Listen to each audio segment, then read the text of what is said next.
Amener mon entreprise aux millions de dollars a été beaucoup plus facile que construire une équipe fiable de A-players et structurer mon entreprise de manière à ce que les ventes et la gestion des clients puissent bien se passer même si je ne suis pas là.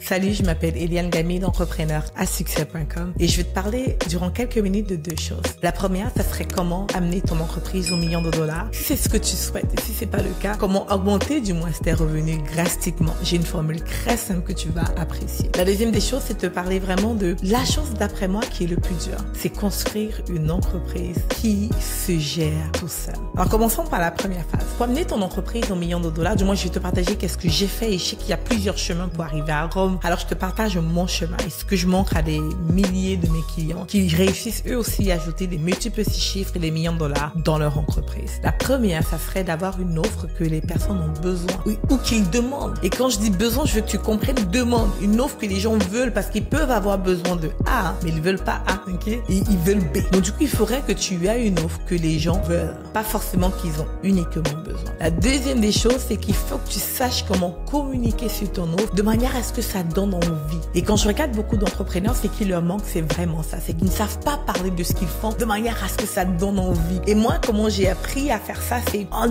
gardant le mot d'exagérer. Right? J'exagère dans mes propos. Je vais dire, au lieu de dire, je vais te montrer une technique qui va augmenter tes revenus, je vais dire, je vais te montrer une technique qui va drastiquement augmenter tes revenus. J'ai toujours allé dans l'amplification parce que ça aide vraiment à ce que les personnes puissent visualiser ce dont tu parles. Il faut que tu saches comment donner envie d'acheter ou d'avoir ce que tu as à offrir. Et ça s'apprend. Ok, c'est une aptitude. La troisième chose qu'il te faut, c'est simplement un chemin pour vendre. Le chemin que moi j'ai utilisé, c'est les événements virtuels. Si tu es intéressé à en savoir plus, va lire mon livre. C'est actuellement gratuit pour l'instant. Je vais mettre le lien dans la description pour accéder à mon livre. Téléchargez-le. Je te montre ma méthode. C'est les événements virtuels que j'utilise. Grosso modo, l'événement virtuel, ça ressemble à ceci. C'est tu as une offre gratuite qu'on appelle une OIG, offre irrésistible gratuite. Tu invites les personnes à télécharger ou accéder à cette offre gratuite-là. Et après ça, tu les invites à un événement de conversion. Et à l'événement de conversion, tu proposes ton offre. Maintenant, beaucoup de personnes font ça. Que ce soit des webinaires, des 5-day challenge, des bootcamps, des masterclass. Beaucoup de personnes font déjà ça. Ils ont du mal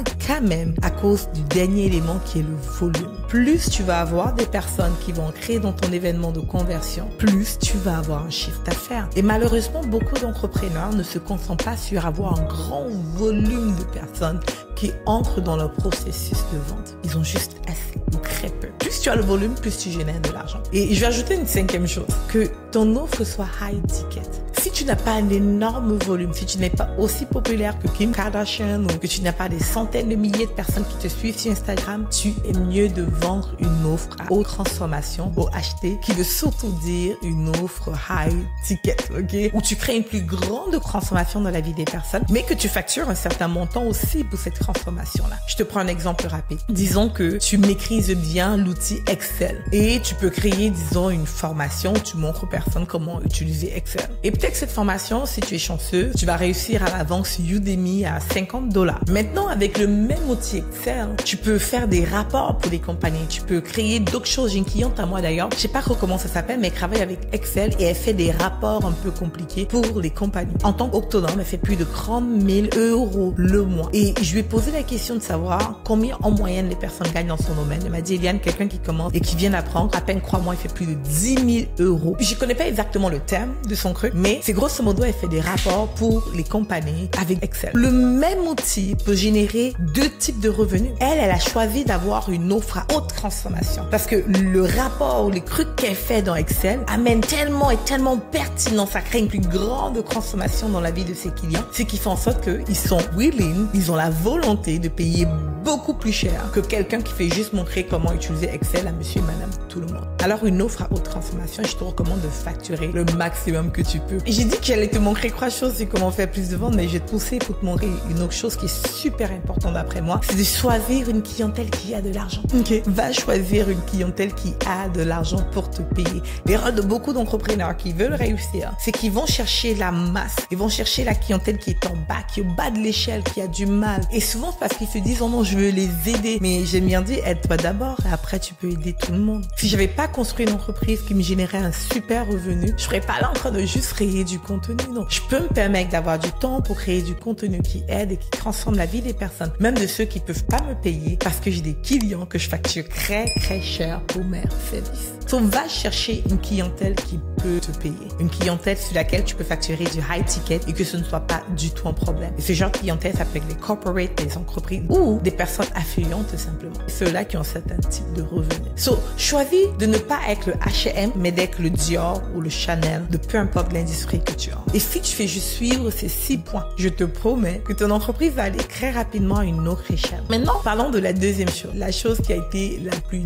difficile pour moi, qui est gérer une équipe. Parce que lorsque tu es seul à vouloir amener ton entreprise à l'autre échelle, lorsque ton entreprise se repose uniquement sur toi, c'est vraiment difficile. Et je me rappelle d'ailleurs, le jour de l'accouchement de ma 3e fille, mais la dernière, j'étais en train de travailler. Puis juste après avoir donné naissance, j'étais en réunion d'équipe. C'était ridicule. Mais c'est parce que mon entreprise dépendait de moi à 100%. Oui, j'avais un beau revenu, mais j'avais pas créé des structures pour que l'entreprise soit autonome. C'est pour ça qu'aujourd'hui, je suis extrêmement passionnée par l'entreprise autonome parce que ce qui se passe, c'est si tu es malade, ton entreprise gagne moins de revenus. Si tu ne peux pas travailler, ton entreprise ne gagne pas de revenus. Tes clients ne sont pas servis. Tu ne veux pas être un esclave. Et je me rappelle d'ailleurs une fois, après l'accouchement de la dernière, je m'étais dit, mais je me suis pas lancée en affaires pour être un esclave. Et je voulais être libre, en fait. Je voulais gérer mon temps comme je l'enchante. Mais au final, c'est pas ça. Au final, c'est moi qui suis esclave de mon entreprise. Il a fallu que je change la donne. Et pour changer la donne, il a fallu construire une équipe fiable de A-players. Des personnes qui sont prêtes à travailler. Des personnes qui viennent là pas pour seulement un salaire. Parce que oui, il faut un salaire et il faut un bon salaire que tu leur payes. Mais surtout, ils viennent aussi parce qu'ils ont une vision commune. Et il y a une chose qui a shifté pour moi. Et que dès que j'ai commencé à l'implémenter, j'ai vu la différence dans la qualité des personnes que je recrutais. Cette chose-là, c'est simple. C'est que j'ai choisi de recruter des personnes qui viennent pour être des intrapreneurs, pas des employés. Ils viennent dans mon entreprise pour être entrepreneurs à l'intérieur de mon entreprise. Maintenant, pour y arriver, il faut que ta vision soit assez grande pour porter la vision de beaucoup de personnes. Et je crois que pour moi, c'était un challenge parce que j'avais très peur d'élargir ma vision entrepreneuriale. Parce que je me disais, mais si j'élargis ma vision, qu'est-ce qui me garantit que, est-ce que je peux vraiment, etc.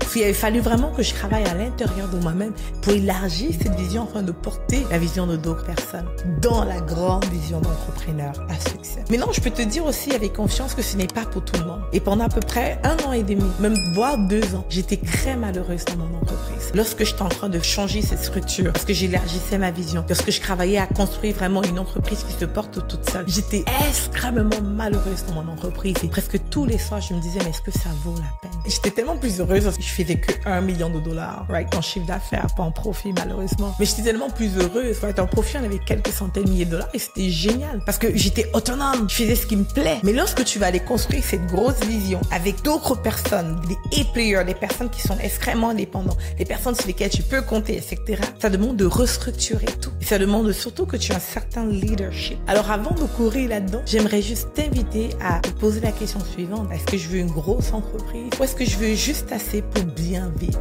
Et si tu veux juste assez pour bien vivre, générer $1 million est assez. T'as pas besoin de plus. D'ailleurs, je dirais que générer $300 000 est plus qu'assez pour très bien vivre. Mais si tu vas aller au-delà de ça, il va falloir que tu développes ton leadership, que tu deviennes vraiment un entrepreneur, pas un travailleur autonome, pas self-employed. Il faut que tu deviennes un entrepreneur. Il faut que tu mettes des process en place, une structure d'entreprise en place. Et dis-moi dans les commentaires d'ailleurs si tu es dans cette phase-là, comme ça je ferai plus de contenu pour t'aider là-dessus parce que bien que les 2 années où je travaillais fort, puis je détestais mon entreprise, après ça, j'ai pu retrouver la paix parce que tout avait été fait que je sois enfin libre. Et aujourd'hui, je peux dire que je suis pas mal libre parce que les ventes viennent tout seul. Et quand je dis que ça vient tout seul, c'est qu'il y a toute une équipe qui travaille. C'est pas vraiment tout seul. Il y a toute une équipe qui travaille, mais je peux voir mon téléphone et voir une notification de « Oh, il y a une vente qui est ancrée » sans que j'ai à faire quoi que ce soit. Parce que j'ai une équipe que j'ai formée, que j'ai investi du temps, que je gère bien. J'ai élevé mon leadership pour porter d'autres personnes dans ma mission. J'aimerais t'inviter à me dire dans les commentaires quel type de contenu est-ce que tu aimerais que je crée plus.